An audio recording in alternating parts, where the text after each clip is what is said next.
ሱዛን ፎን ሪችቶፈን ስድራ ቤታ ክሳብ መቕታል ደረጃ ዝበፅሕትሉ ምኽንያት ዘይምስምማዕን ዘይምርድዳእን እዩ። ኣብ ብራዚል እያ ትነብር። ዕድመኣ እውን 18 ዓመት እዩ ነይሩ። ስድራ ቤታ ኣዝዮም ሃብታማትን ጽቡቓትን እዮም። ወላ ኣብ ብራዚል እንዳነበረ እውን ንቢል ወይ ንግብይት ዝጥቀምሉ ብዶላር እዩ ነይሩ። ክሳብ ክንደይ ሃብታማት ምዃኖም ንምርዳእ ብስማ $10 ሚልዮን ኣቐሚጦምላ ነይሮም። ንመጻኢ ህይወታ ብኸመይ ክትጥቀመሉ ትኽእል ብምባል ዘቐመጡላ $10 ሚልዮን እዩ። እትመሃረሉ ቤት ትምህርቲ እውን ካብቲ ከተማ ኣብ ዘሎ ዝበለጸ እዩ ነይሩ። ንህይወታ ሙሉእ ዝኾነ ምቹው ኩነታት ነይርዋ። እቲ ጸገም ግን ስድራ ቤታ ዝበልዋ ብፍጹም ኣይትሰምዕን እያ ነይራ። ኣፍቃሪ ሒዛ። እቲ ዝሓዘቶ ኣፍቃሪ ድማ ዘይሱኒ ዕዋላ እዩ ነይሩ። ስሙ ድማ ዳንኤል ይበሃል። ሓው እውን ዕዋላ እዩ። ተደጋጋሚ ነግርዋ እዚ ወዲ እዚ ዕዋላ እዩ፣ ንዓኻ ኣይበቅዕን፣ ሕማቕ ነገር የምህረኪ እዩ፣ ምስኡ ኣይትኾኒ እንተበልዋ ኣይሰምዕን ኢላ ነይራ። ሕሉፍ ሓሊፍዋ ስድራ ቤታ ንዕረፍቲ ናብ ካልእ ሃገር ክኸዱ ከለዉ ንሱዛን ኣብቲ ገዛ ሓዲጎምዋ ኸዱ። እቲ ግዜ ኣብ 2002 ቁፅሪ ፈረንጂ ነይሩ። ኣብቲ ገዛ ድማ ጽቡቕ ነገር ኣይኮኑን ገይሮም። መስከሪ ይሰትዩ፣ መጠጣሕን ሓደገኛ ዕፅን ይጥቀሙ። ስድራ ቤታ ድሕሪ 45 መዓልቲ ምስ ተመለሱ ድማ እቲ ገዛ ተበላሽዩ ኣድጊ ዝወለደትሉ መሲሉ ጸንሖም። ብዚ ነገር እዚ ኣዝዮም ሓረቑ። ሕሉፍ ሓሊፉ እቲ ዝጸልዎ ወዲ ኣብ ገዝኦም ኮይኑ ክዝናነ ረኸብዎ። ብኸመይ ከምዚ ክትገብሪ ኽኢልኺ? እንታይ ዓይነት ሰብ ኢኺ? ኣይትሰምዕን ዶ ምስ በልዎ ኣይሰምዓቶምን። እንታይ ደኣ ካብዚ ገዛ እዚ ክወፅእ ይደሊ እየ። ናይ በዓልተይ ኣፓርታማ ግዝኡለይ እሞ ኣነ ምስ ዳንኤል ክነብር እየ በለት። ኣቦኣ ብዘቕረበቶ ሓሳብ ብፍጹም ኣይትስማዕምዕን። ኣፓርታማ ተገዝኢልኺ ኣብኡ ክትብዕልጊ ብፍጹም ኣይኸውንን። ተወሳኺ ሓሳብ እዚ እንተደሊኹም ብናይ ባዕልኹም ገንዘብ ግዝኡ ይብል ኣቦኣ።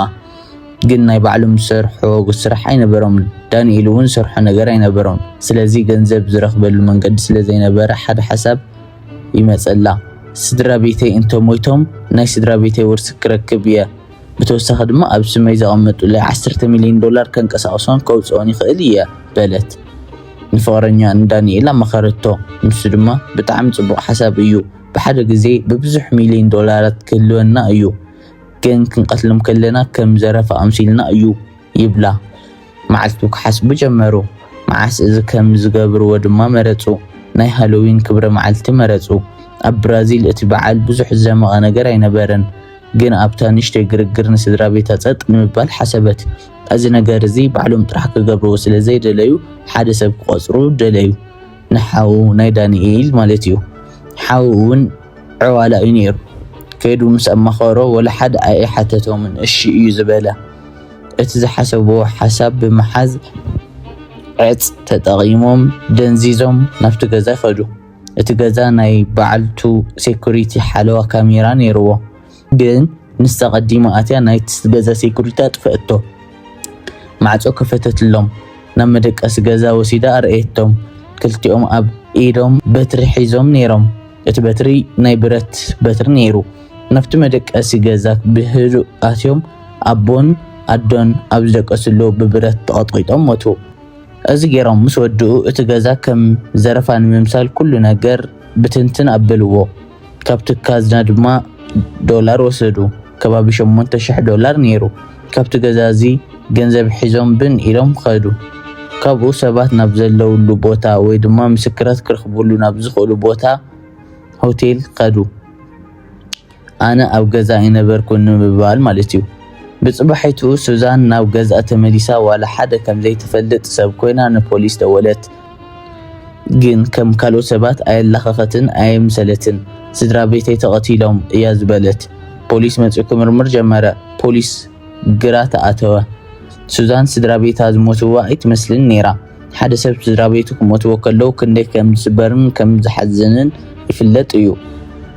ኣብ ገዛ ግን ሓዘን ዝበሃል ኣይነበረን። ብተወሳኺ እቲ ናይ ገዛ ሴኩሪቲ እንትጠፍእ ካብ ውሽጢ ኮድ ተመሊኡ እዩ ነይሩ። ስለዚ ናይ ውሽጢ ሰብ ኣሎ ዝብል ጥርጣረ ወሰኸ፣ ግን መረዳእታ ኣይነበሮምን። ኣብዚ እዋን እዚ ናይ ስድራ ቤት ቀብሪ ኣጋጠመ። እቲ ቀብሪ ድማ ምስ ናታ ልደት መዓልቲ 19 ዓመታ እተኣትወሉ ሓደ ነይሩ። ስድራ ቤታ ምስ ተቐበሩ ልደተ እዩ ብምባል ዓብዪ ድግስ ተዘጋጀየት። ፖሊስ ጥርጣሮም እንዳወሰኸ ኸደ። እቲ ዓብዪ ስሕተት ዝሰርሖ ግን ናይ ዳንኤል ሓዊ ነይሩ።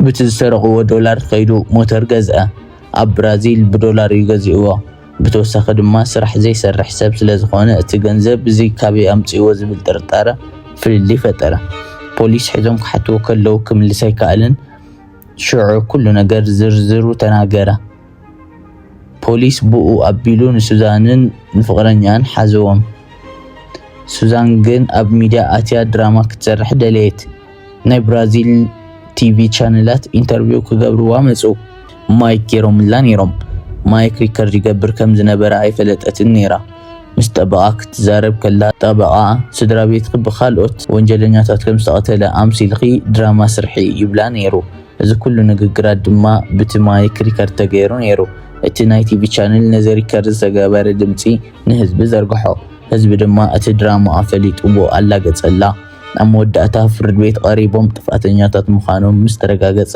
ንሱዛን 40 ዓመት ተፈረደላ ዳንኤል እውን 40 ዓመት ተፈረደሉ ነቲ ሓው ግን ነቲ ሚስጥር ስለ ዘቃልዐ 1 ዓመት ቀኒሶም 39 ዓመት ፈረድሉ